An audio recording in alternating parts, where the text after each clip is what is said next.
Imagine this, you found a home that you just can't get out of your mind. It's like the first love and the truest love of your life. But before you put your money on the line, you very smartly decided to drive into the community to check it out. Let's just say a bad neighborhood isn't always so obvious. So let's take a look at some red flags to make sure you're not making a mistake.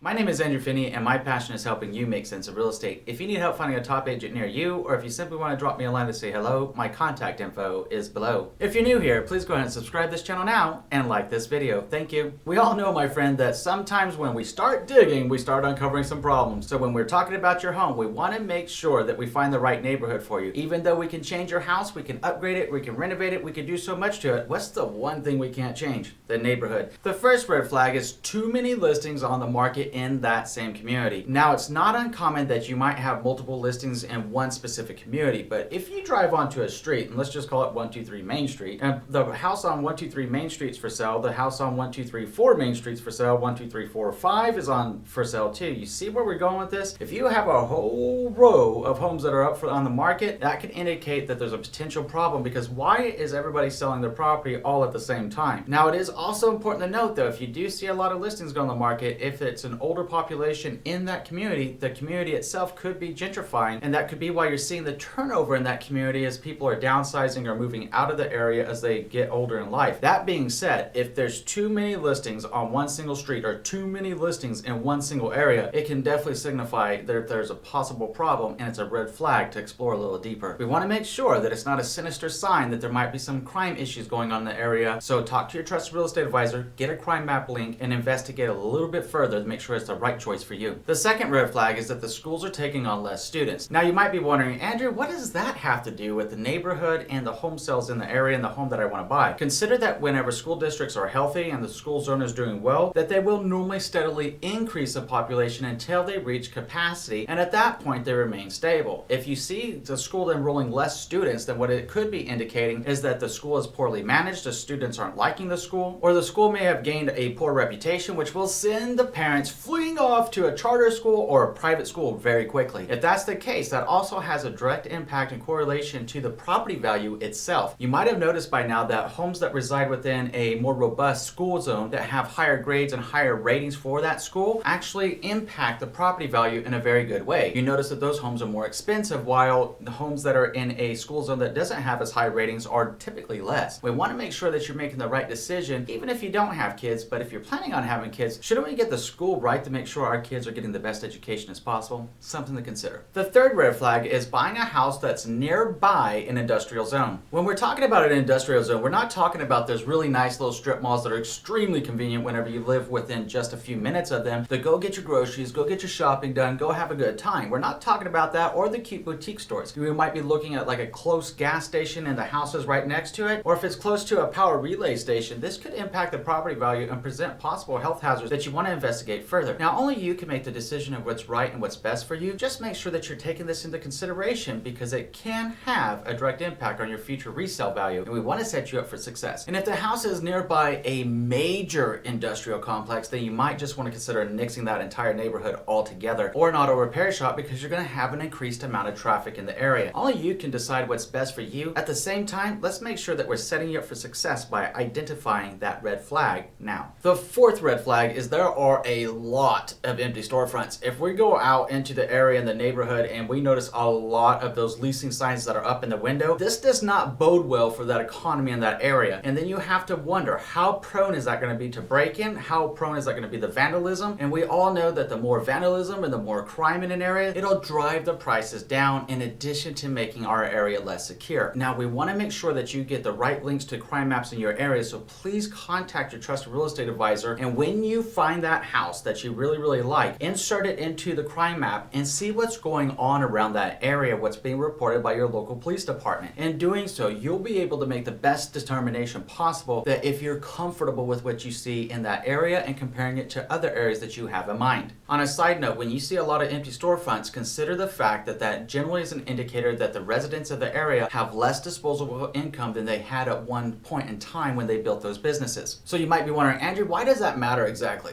Here's why. If people have less disposable income on dining out and shopping at the local boutiques and the stores in the area, hence why these businesses close down, it also likely means that the upkeep of their property is not well maintained because they don't have the disposable income to appropriately maintain the property. Now, when you have those empty storefronts, you combine it with ill-maintained properties, what happens to the property value and what happens to the area at large? It starts to decline. That's why it's a red flag to be very cautious about. The fifth red flag is living in the Stepford community. Now, you might be wondering, what do you mean the Stepford community? I'm sure you can think back on that wonderful movie called The Stepford Wives, right? So when we're talking about that, you drive in the community, everything is picture perfect. Every house is like and kind and exactly the same. The grass is all mowed to the exact same level. All the residents are waving hello and saying, hi, how are you? And they all sound the same on their same walking trail. You get the point, right? If you've seen the movie, you know where I'm coming from. Now, this is a very attractive lifestyle to certain people. To other people, this may not be an attractive lifestyle. So if you see this, it's kind of iffy whether it's a green flag or a red flag. All the same, if it's one of those things that lean towards your red flag zone, it's important to note that if you see that driving into the community, you're going to be expected to adopt the Stepford practices of an HOA that's probably pretty darn restrictive. All the same, if it appeals to you, awesome. The sixth red flag is no parking. When we're talking about no parking, we're not meaning that you don't have a place to park your car. Now, hopefully the home that you're buying has a garage or at least has a driveway to put your vehicle in. We're talking about those communities when you drive into and it looks like bumper to bumper rush hour traffic. You know what I mean? You get there and there's nowhere to park. You can't find any of those additional guest parking spots. You can't find any parking on the street. And when you want to have guests over, where are they going to park at? This can be a big red flag for livability and lifestyle enjoyment for what you envision your future life being. Now, if this isn't of concern to you, cool. But to a lot of us, we'll want to make sure that we have a place for our guests to be able to park, in addition to making sure that hopefully people aren't parking in front of our own home, taking up our own valuable parking spot. Something to consider, something to think about. The seventh red flag is that homes in the area aren't well maintained. Now, to a lot of us, driving down a street that has glass in it or it has a lot of mess and trash going on, you see overgrown yards, broke down cars in the front yards, is normally a pretty big sign to get the heck up out of Dodge and it's not the right place to call home. Now, it's important to note this really has nothing to do with high income or low income. This has to do with the state of mind when you see neighborhoods like this. It's the mindset of the people that live in that community just to let things go into disrepair. I've seen this in both high-end communities where you're talking about top dollar for a home here in the Las Vegas, Nevada area, and I've also seen it in the lower income areas as well. So that's what the shocker is. It's more of a mindset of the residents that live in the community. If that's your mindset too, then do what you do. At the same time, it's going to be a major red flag to a lot of us that want to live in a well-maintained area where the streets are clean and people keep up on their property, which is going to help your future property value whenever you do get in a position that you decide it's time to sell it and move on to your next place. The eighth red flag is that you find yourself justifying and rationalizing why you want a specific property. Now, I've seen this happen a lot, and sometimes it's a good consideration to have, but it depends on how far down that rabbit hole you go. If you're talking about, oh, you know, this home is really kind of broke down, but I can renovate this home. It's going to be a fixer-upper. I'm going to be able to do my thing with it, renovate it in a few years, flip it out, and then buy on to my next. Okay, sounds like a solid game plan. Have you ever done it before?